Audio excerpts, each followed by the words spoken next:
ஒன்று கொரிந்தியர் 2வது அதிகாரம் 12வது வசனத்துக்கு திருப்பிக் கொள்வோம். 1 கொரிந்தியர் 2வது அதிகாரம் 12வது வசனம். நாங்களோ உலகத்தின் ஆவியை பெறாமல் தேவனால் எங்களுக்கு அருளப்பட்டவைகளை அறியும்படிக்கு தேவனிலிருந்து புறப்படுகிற ஆவியையே பெற்றோம். பாருங்க, மறுபடியும் வாசிக்கிறேன். நாங்களோ உலகத்தின் ஆவியை பெறாமல் தேவனால் எங்களுக்கு அருளப்பட்டவைகளை அறியும்படிக்கு தேவனிலிருந்து புறப்படுகிற ஆவியையே பெற்றோம். பாருங்கள், நம்மளை பற்றி தான் பவுல் எழுதுகிறார். இங்கே சிலுவையில் அறையப்பட்ட இயேசு கிறிஸ்துவை விசுவாசித்து ரட்சிக்கப்பட்டு நாம் கிறிஸ்துவுக்குள்ளாக வாழ்ந்து கொண்டிருக்கிறோம். நம்ம பற்றி தான் சொல்கிறாரு. என்ன சொல்கிறாரு? நாம் இந்த உலகத்தில் இருக்கிற ஆவியை பெறவில்லை. உலகத்தில் இருக்கிற மனப்பான்மையை, உலகத்தில் இருக்கிற நம்பிக்கையை, உலகத்தில் இருக்கிற விசுவாசத்தை நாம் பெறவில்லை. தேவனால் எங்களுக்கு, பாருங்கள், தேவனால் நமக்கு நிறைய காரியங்கள் அருளப்பட்டிருக்கிறது. அவைகளை அறியும்படிக்கு தேவனிலிருந்து புறப்படுகிற ஆவியையே நாம் பெற்றிருக்கிறோம் என்று எழுதுகிறார்.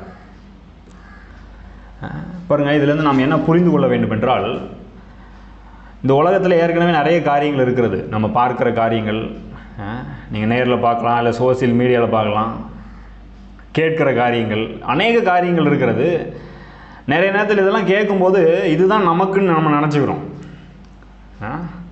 இதுதான் நம்முடையது போல் இருக்குது அப்படின்னு நினச்சிக்கிறோம். ஏதோ ஒரு வியாதியை பற்றி கேள்விப்பட்டால் நமக்கும் வந்துடும் போல இருக்குது, நம்ம அதை பற்றி யோசிச்சுட்டு இருக்கிறோம்.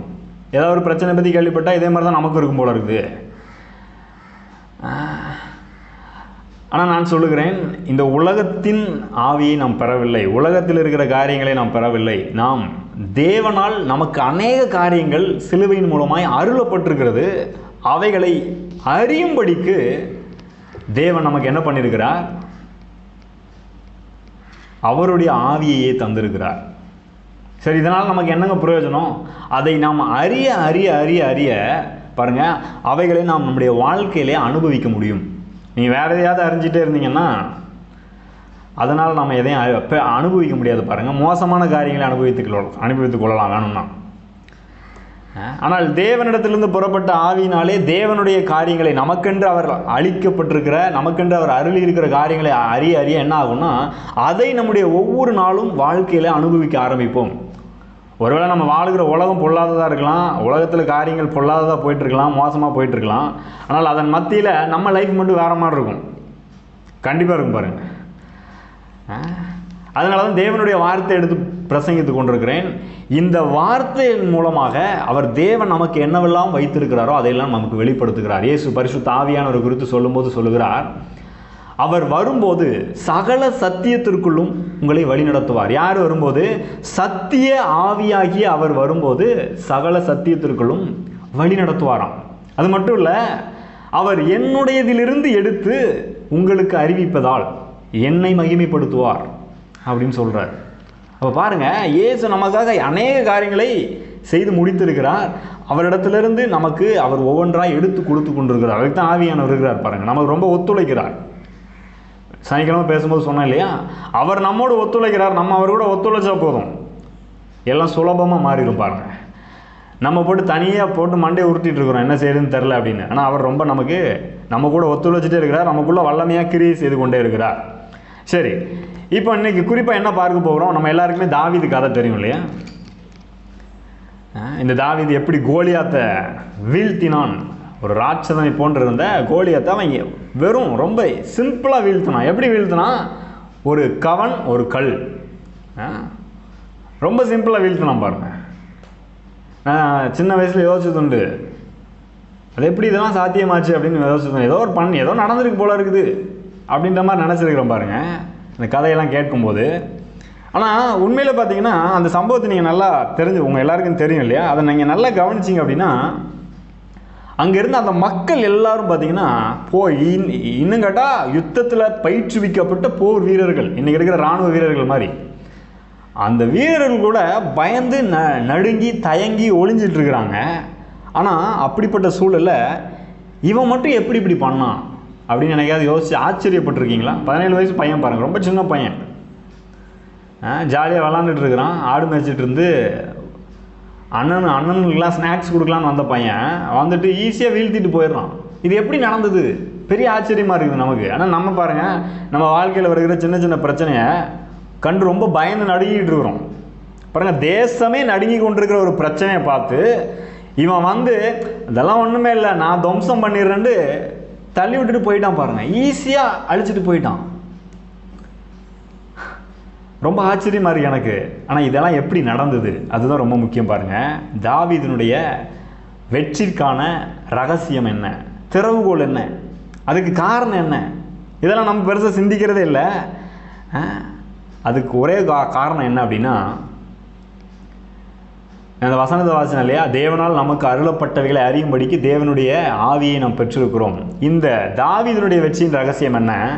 இவன் தனக்கு வெற்றியை கொடுக்கிற, தன்னுடைய வாழ்க்கையில் தன்னை உயர்த்துகிற, தன்னோடு இருக்கிற தேவன் எப்படிப்பட்டவர் என்கிறதை நன்றாக அறிந்து வைத்திருந்தான்.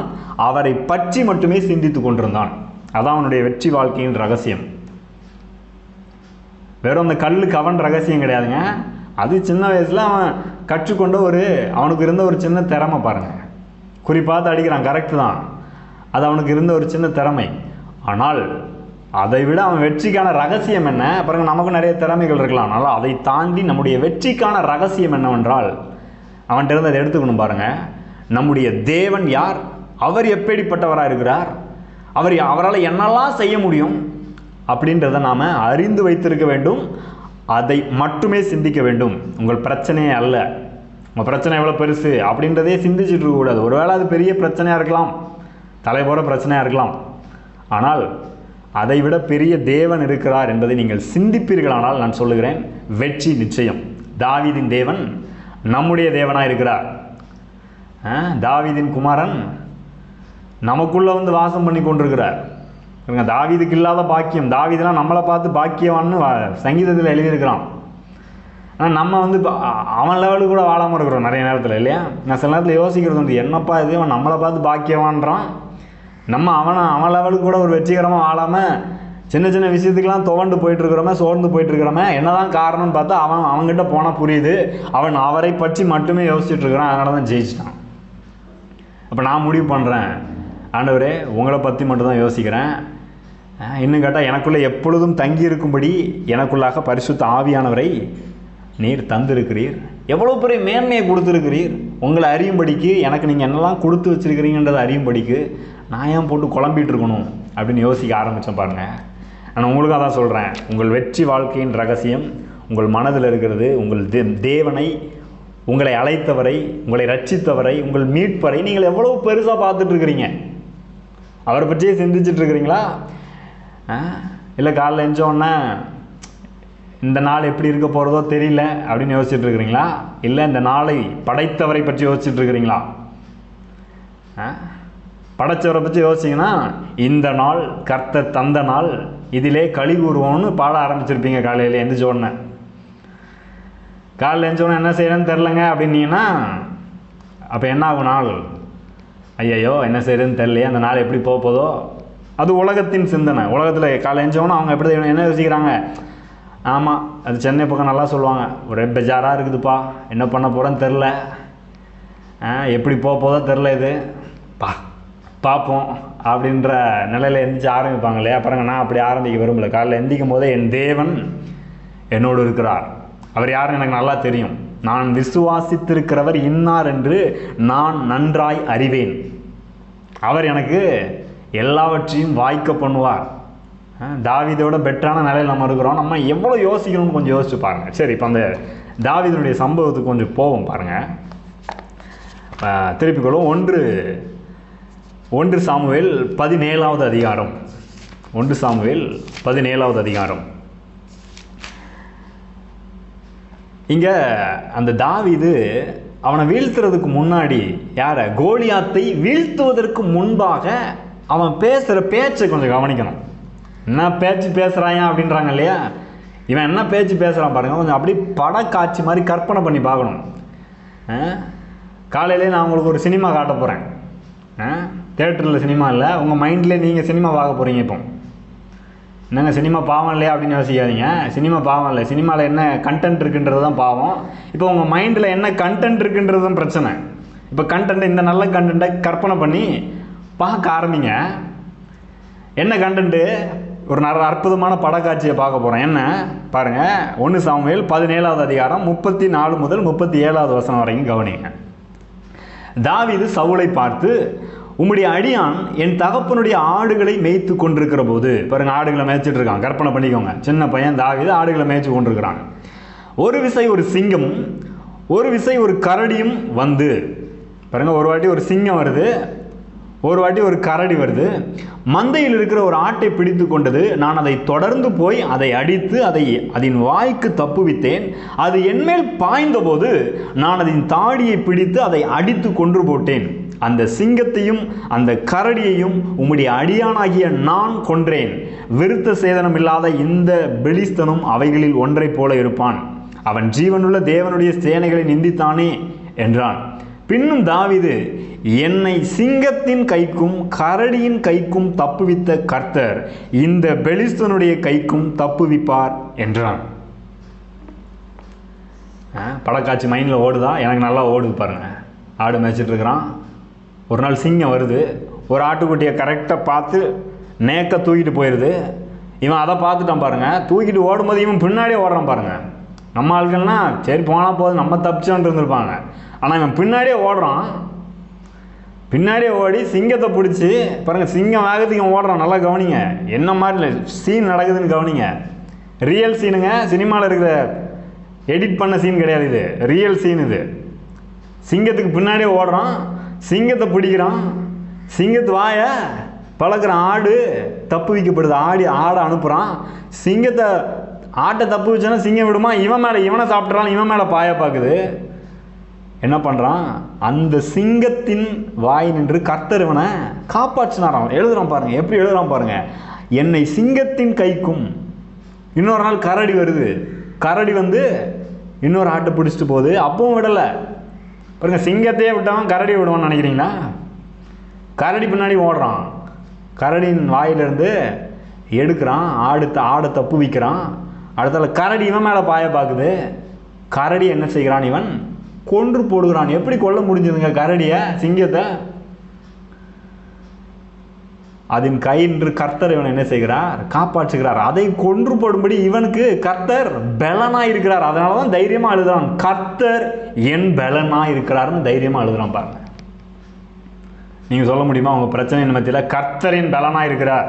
இந்த பிரச்சனைய நான் போய் ஒன்றும் இல்லாமல் ஆக்க போறேன் அப்படின்னு போக போறீங்களா இப்போ வேலைக்கு?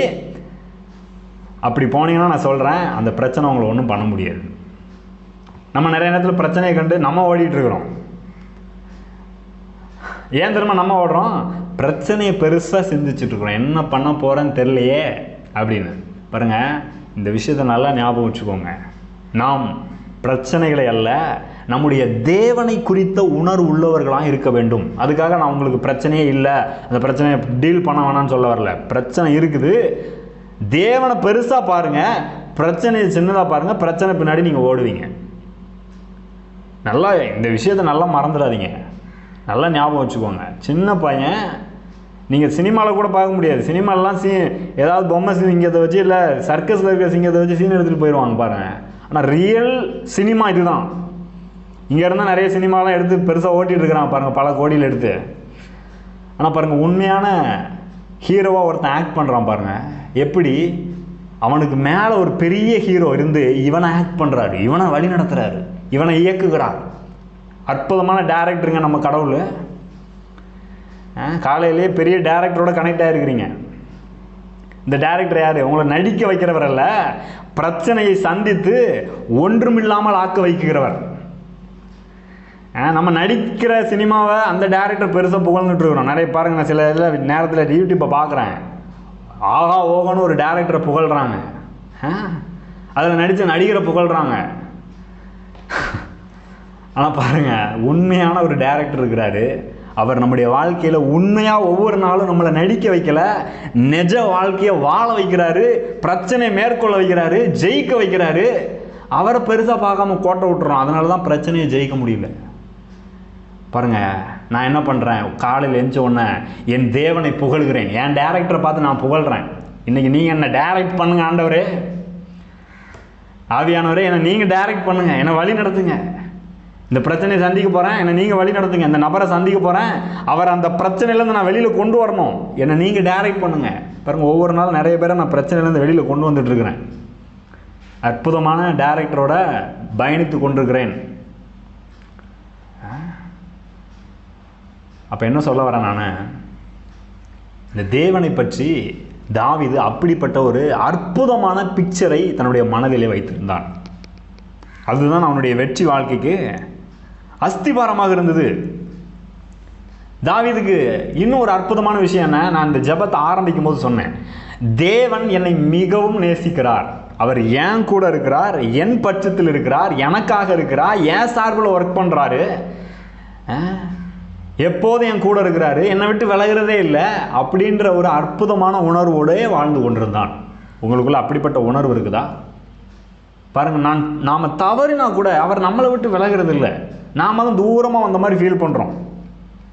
ஏதோ அவர் நம்மளை போட்டு தள்ள வராருன்னு நினைக்கிறோம். ஆதாம் ஏதேந்தோடதில் பயந்தான் இல்லையா, தேவரீருடைய சத்தத்தை கேட்டு பயந்து ஒழித்து கொண்டேன் அப்படின்னு எழுதப்பட்டிருக்கு இல்லையா, சொல்கிறான் இல்லையா அவன். அதே மாதிரி தான் நம்ம எதாவது தப்பு பண்ணிட்டோன்னா ஏதோ நம்ம தான் தப்பு பண்ணது, நம்ம தான் போய் ஒளிஞ்சிக்கிறது. ஆனால் தேவன் பேசும்போது நம்ம எப்படி நினச்சிட்றோம், ஏதோ நம்மளை பயங்கரமாக கேட்கும், நமக்கு ஏதோ பண்ண போகிறார் போல இருக்குது அப்படின்னு. யாதாமுக்கு அப்படி தான் கேட்டிருக்கும்னு நினைக்கிறேன். ஆனால் அங்கே ஒரு அற்புதமான விஷயம் என்ன தெரியுமா, அங்கே ஆண்டவர் அவன்கிட்ட வந்து கேட்குறாரு, இவன் சொல்கிறான், ஏன்பா பயந்தனா, நிர்வாணியாக இருப்பதினால் பயந்து ஒழித்து கொண்டேன் அப்படின்றான். ஆண்டவர் கேட்குறாரு, நீ நிர்வாணின்னு உனக்கு எவன் சொன்னான், நான் சொல்லவே இல்லையே, உனக்கு யார் சொன்னான்னு கேட்குறாரு. அதே மாதிரி தான் பாருங்கள், நீங்கள் தவறினாலும் நான் சொல்லுகிறேன், உங்களை பாவின்னு யார் சொன்னா? ஆண்டவர் சொல்லிட்டாரு, உன்னை நான் நீதிமான் ஆக்கி விட்டேன், நீ எப்படி பாவின்னு நினச்சிட்டு இருக்கிற? ஐயோ முடிஞ்சது அப்படின்னு நினச்சிட்டு இருக்கியா? கிடையவே கிடையாது. ஆட்டம் முடியவில்லை, மீண்டும் தொடரும். எப்போ முடியும்? நீங்கள் ஜெயிச்சாதான் முடியும். பாருங்கள், ஒரு பிரச்சனையை சந்திக்கிறீங்களா, அதோட முடிய போகிறது கிடையாதுங்க, அந்த பிரச்சனையை ஜெயிக்க போகிறீங்க. ஆமாம். அப்போ ஆட்டத்தை நீங்களே முடிச்சுக்காதீங்க, உங்கள் தேவனை பெருசாக பாருங்கள், அவரை பற்றி ரொம்ப பெருசாக திங்க் பண்ணுங்கள், அவரையே நினைத்து கொண்டிருங்கள். ஓகே, இப்போ இதன் மத்தியில் இன்னொரு விஷயத்தையும் சொல்ல விரும்புகிறேன். இதை மட்டும் சொல்லி நான் முடிக்கிறேன். பாருங்கள், அவர் எவ்வளோ நல்லவராக இருக்கிறாரு, எவ்வளோ உண்மையுள்ளவராக இருக்கிறாருன்றதை யோசிக்கணும்னு சொன்னேன் இல்லையா. இப்படிப்பட்ட நேரத்தில் இந்த இஸ்ரேல் ஜனங்கள் பாருங்கள், ஒரு பெரிய திரள் கூட்டம், ஒரு நாடு, மொத்த நாட்டின் மக்கள், ராஜா எல்லாரும் சேர்ந்து அவங்க என்ன பண்ணிகிட்டு இருக்காங்க பாருங்கள். நிறைய நேரத்தில் இதை நம்ம பண்ணிகிட்டு இருக்கிறோம், அதான் பிரச்சனை. அவங்க என்ன பண்ணுறாங்க பாருங்கள், 1 சாமுவேல் 17 அதிகாரத்தில் 11வது வசனம் கவனிங்க. சவுலும் இஸ்ரவேலர் அனைவரும் அந்த பெலிஸ்தனுடைய வார்த்தைகளை கேட்டு கலங்கி மிகவும் பயப்பட்டார்கள். இப்போ இங்கே ஒரு பிக்சர் போயிட்டு இருக்கு, இங்கே ஒரு படம் நடந்துட்டு இருக்கு பாருங்க, 2 சீன் போயிட்டு இருக்கு பாருங்க. ஒரு கூட்டம் பயந்து நடுங்கிட்டு இருக்கு, யாரை பார்த்து? ஒருத்தனை பார்த்து, அவனுடைய வார்த்தைகளை கேட்டு. அவன் பாருங்க, தேவனுடைய சேனையை நிந்திக்கிறான், நீங்களாம் என்னென்ன பண்ண முடியும், நிறைய பேசியிருப்பான் பாருங்க, சபிக்கிறான், நீங்களாம் என்ன ஒன்றும் பண்ண முடியாதுன்னு ரொம்ப சபிக்கிறான். அவன் அப்படி தடகாத்திரம் மறக்கிறான் பாருங்க, ஜெஜாண்டியாக நிற்கிறான். இவங்கெல்லாம் ஆன்னு பார்த்து அவன் பேசுகிற வார்த்தையும் கேட்டு பயப்படுகிறார்கள். இப்படித்தான் நிறைய நேரத்தில் நாம் இந்த உலகத்தில் நடக்கிற காரியங்கள், சூழ்நிலைகள், மற்றவர்கள் நம்மக்கிட்ட சொல்லுகிற காரியங்கள். நேற்று கூட ஒரு பையன் பாருங்கள் என்கிட்ட பேசிகிட்டு இருந்தான். என்னென்னா கல்யாணம் பண்ணிக்கலையா அப்படின்னு கேட்டான். பண்ணிக்கணும் தம்பி, சீக்கிரம் பண்ணிக்க போகிறேன் அப்படின்னேன். ஏஜ் பார் ஆகிட்டு போயிட்டே இருக்குது அப்படின்னா. பாருங்க, உலகத்துலேருந்து வர்ற வார்த்தை, ஏஜ் பார் ஆகிட்டு போயிட்டே இருக்குதான். அதான் நான் சொன்னேன், உடனே சொன்னேன் நான், பைபிளில் ஒரு சம்பவம் இருக்குது தெரியுமா உனக்கு? 89 வயசு ஒரு அம்மா, 99 வயசில் ஒரு ஆள் தாத்தா. இந்த தாத்தாவையும் பாட்டியும் 89 வயசில் 99 வயசில் மறுபடியும் ஆண்டவர் ஹனிமூனுக்கு அனுப்பி வச்சாருக்கா. கதை தெரியுமா உனக்கு அப்படின்னு நான். ஒன்றுமே முடியாது, வாழ்க்கையே போச்சு, இதுக்கப்புறம் எங்கே குழந்தை பிறக்க போகுது அப்படின்றவங்கள அடுத்தால ஹனிமூனுக்கு அனுப்பி வைக்கிறார் கர்த்தர். நீங்கள் இதெல்லாம் பண்ணுவார்னு நினைக்கிறீங்களா? அதெல்லாம் பண்ணாருன்னு பைபிள் சொல்லுதுங்க. சாராள் சொல்கிறா, எனக்கு இந்த வயதில் இன்பம் உண்டாயிருக்குமோ அப்படின்றா. இன்பம் உண்டாகுது, அதை பற்றி தான் பேசுகிறேன் நான். பாருங்கள். அப்போ இந்த உலகத்துலேருந்து யாராவது சொல்கிற வார்த்தையெல்லாம் பெருசாகவே எடுத்துக்கூடாது பாருங்கள். நான் அதெல்லாம் கண்டுக்கிறதே கிடையாது. உடனே நான் அதுக்கு ரீப்ளை பண்ணுறேன். யாராவது சொன்னாலும் சரி, எனக்கு எண்ணங்கள் வந்தாலும் சரி, உடனே சொல்கிறேன், இங்கே பாரு, என்னுடைய தேவன் யார் என்று பாரு, அவர் என்ன பண்ணியிருக்கிறாருன்னு பாரு, அவர் எனக்கும் அதை செய்வார். அதே தேவன், அதே ஆபிரகாமின் தேவன் என்னுடைய தேவனாக இருக்கிறார். ஆமாம். இப்போ சொன்ன பாருங்க, அவன் அப்படியே அமைதியாயிட்டான் அந்த பையன். இந்த மாதிரி நிறைய பேர் என்கிட்ட சொல்கிறது உண்டு. இன்னும் சிலர் சொல்லுவாங்க, என்னப்பா கல்யாணம் பண்ணலையா, வயசு போயிட்டே இருக்குது அப்படின்வாங்க. நாங்கள் அந்த மாதிரி ஆட்களை பாருங்கள், அந்த மாதிரி ஆட்கள் எப்படி இருப்பாங்கன்றத ப்ராக்டிக்கலாக புரிஞ்சுக்கிறதுக்காக சொல்கிறேன். உடனே அந்த மாதிரி ஆட்கள்கிட்ட சிலர்கிட்ட சொல்லுவேன், பொண்ணுலாம் பார்த்தாச்சு, கல்யாணம் பண்ண அடுத்த மாதமே வச்சிடலாம், ஒரு 10 லட்ச ரூபா கொடுங்க, உடனே வச்சிடலாம் அப்படின்வேன். அதுக்கப்புறம் வாய் திறக்க மாட்டாங்க. எதுக்கு இதை சொல்கிறேன்? இந்த மாதிரி ஆட்கள் உதவியும் பண்ண மாட்டாங்க, ஆனால் இருக்கிற நம்முடைய நம்பிக்கையும் உடைக்கிற மாதிரி என்ன செய்வாங்க, ஏதாவது குத்திக்கிட்டே இருக்கிறது, சும்மா நோண்டிக்கிட்டே இருக்கிறது நம்மளை. அதனால் இந்த மாதிரி நோன்ற ஆட்களை பெருசாக பார்க்காதீங்க. இந்த மாதிரி காரியத்தை தான் இந்த மக்கள் பெருசாக பார்த்துட்டு இருந்தாங்க. இவர்களோடு இருந்த தேவன் யார், அவர் எப்படிப்பட்டவர்ன்றதை பார்க்க தவறிட்டாங்க பாருங்கள். அந்த வார்த்தையை பெருசாக எடுத்துக்கிட்டாங்க. நான் உங்களுக்கு சொல்கிறேன், இந்த மாதிரி உங்களை நோக்கி வருகிற உங்கள் தொழிலை பற்றி, உங்களோட கல்யாண வாழ்க்கையை பற்றி, உங்களுக்கு கல்யாணம் ஆகலையா அப்படின்னு கேட்குறத பற்றி, பிள்ளை இல்லையா, இப்படிலாம் சொல்கிற வார்த்தையெல்லாம் கேட்டு சோர்ந்தே போகாதீங்க. உங்களை உயர்த்துகிற, உங்கள் பிரச்சனையிலேருந்து விடுவிக்கிற, உங்களை நன்றாக்குகிற ஒரு தேவன் உங்களுக்கு இருக்கிறார். அவர் யாருன்னு உடனே சொல்லுங்கள். அவர் என் கூட இருக்கிறார், இப்படி ஒரு தேவன் இருக்காருன்னு தெரியுமா உனக்குன்னு பேசுங்க. பாருங்கள், உங்கள் வாழ்க்கை அற்புத விதமாக மாறும். ஆமாம். அது மட்டும் இல்லை பாருங்கள், 24வது வசனத்தை கவனிங்க. இஸ்ரவேலர் எல்லாரும் அந்த மனுஷனை காணும்போது மிகவும் பயப்பட்டு அவன் முகத்துக்கு விலகி ஓடி போவார்கள். இவனை பார்த்தோன்னே பயம், அவங்களுக்கு பார்த்தோன்னே பயந்து விலகி ஓடுறாங்க. கொஞ்சம் யோசிச்சு பாருங்கள், நீங்கள் உங்கள் பிரச்சனையை பார்த்தோன்னே பயப்படுறீங்களா? அப்படி இருக்கவே இருக்காதீங்க. தாவீதை போல் பார்த்தோன்னே என்ன சொல்லுங்கள், இவன் ஏமாத்துறான், நான் ஏற்கனவே நிறைய பிரச்சனை தாண்டி வந்துட்டேன், நான் ஏற்கனவே தலை போகிற மாதிரி எத்தனையோ பிரச்சனையிலிருந்து என் தேவன் என்னை விடுவித்து இப்போ அதனால தான் உயிரோடையே இருக்கிறேன். நான் நிறைய நேரத்தில் அப்படி தான் சொல்கிறது உண்டு. நான் போனேன்னா 17 வயசில் செத்து போயிருந்துருக்கணும், 13 வருஷம் 14 வருஷமாக காப்பாற்றி கூட்டு வந்துட்டுருக்கிறாரு. இது நாள் வரைக்கும் என்னை கடன் வாங்க விடவில்லை. இது நாள் வரைக்கும் என்ன காசு இல்லாமல் நடுத்தெருவில் விட்டுட்டு போகலை. இது நாள் வரைக்கும் என்னை பார்த்து நீ அவ்வளோதான் முடிஞ்ச ஃபெயிலியர்னு சொன்னதே இல்லை. நிறைய பேர் என்னை பார்த்து சொல்லியிருக்கிறாங்க, நீ ஃபெயிலியர்னு, நீலாம் எங்கே நல்லா வரப்போறேன்னு கேட்டிருக்கிறாங்க. ஈவன் ஊழியக்காரங்களே சொல்லியிருக்கிறாங்க. ஆனால் என் தேவன் என்னை பார்த்து ஒரு நாள் அப்படி சொன்னதே இல்லை. அதனால் அவர் சொன்னதை நான் கவனிக்கிறேன். எப்போதுமே அவர் சொல்கிறார், என் மகனே என் வார்த்தைகளை கவனின்றார். உடனே கவனிக்கிறேன். வேறு யார் சொல்கிறதையும் பெருசாக கவனிக்கக்கூடாதுன்னு ரொம்ப தைரியமாக ஆழமாக முடிவு பண்ணிட்டேன் நான். அப்படிப்பட்ட முடிவுக்கு நீங்கள் வந்துட்டீங்களா? நான் சொல்லுகிறேன், நிச்சயமாகவே நீங்கள் தாவீதை போல உங்கள் பிரச்சனையை சந்தித்து அந்த பிரச்சனையை பார்த்து என்ன பேசுவீங்க, உங்கள் தேவன் யாருன்னு பேசுவீங்க, அந்த பிரச்சனையை என்ன செய்வீங்க, ஜெயிப்பீங்க. எப்படி ஜெயிப்பீங்க? அவன் ஒரே கல்லில் அடிக்கிறான் பாருங்க, இவன் அடித்தவொடனே கத்துறான், அவனை பின்னாடி தள்ளுறாரு, குப்புற விழுறான், குப்புற விழுந்து போயிடறான் பாருங்க. உங்கள் பிரச்சனை அப்படி தான், குப்புற விழுந்து ஒன்றும் இல்லாமல் போயிடும். உங்கள் பிரச்சனையின் மேலே நீங்கள் தாவீது அதுக்கப்புறம் அவனை தேவன் குப்புற தள்ளன, இவன் அவன் மேலே போய் ஏறி நிற்கிறான். பிரச்சனையின் மேலே ஏறி போய் நீங்கள் நிற்பீர்கள். அந்த பிரச்சனை உங்களை கண்டு பயப்படும் பாருங்க. இவன் அந்த பண்ணோன்னு என்ன தெரியுமா நடந்துச்சு, பெலிஸ்தீர்களுடைய தேசமே பயந்தது. ஒரு சின்ன பையன் பாருங்க கர்த்தரை நம்புகிறான், அதனால ஒரு அற்புதமான விஷயத்தை செய்கிறான். செய்த உடனே அந்த ஒருத்தனை நம்பி அந்த தேசம் இவங்களை எதிர்த்து வந்துச்சு, இஸ்ரவேலர்களை. இப்போ அவனை வீழ்த்தின உடனே அந்த தேசமே பயப்படுகிறது. நான் சொல்லுகிறேன், நீங்கள் தேவனை நம்பி அடியெடுத்து முன்வைத்து உங்கள் முன்னாடி நிற்கிற பிரச்சனையை தட்டும்போது, அதை தவிடுபொடி ஆக்கும்போது, அதுக்கு பின்னாடி இன்னும் நிறைய பிரச்சனை வரலாம் பாருங்க. அந்த பிரச்சனைலாம் உங்களை பார்த்து பயப்படும். இந்த பிக்சரை கவனிங்க. காலையிலே அற்புதமான ஒரு படத்தை காண்பிச்சிருக்கிறேன் உங்களுக்கு. நீங்கள் உங்கள் பிரச்சனையை என்ன செய்ய முடியும், ரொம்ப ஈஸியாக வீழ்த்திட முடியும். சரி, என்னங்க பண்ணுறது, அதுக்கு என்னங்க வழி? தாவீது பண்ண அதே தான் பண்ணணும். என் தேவன் என் கூட இருக்கிறார்.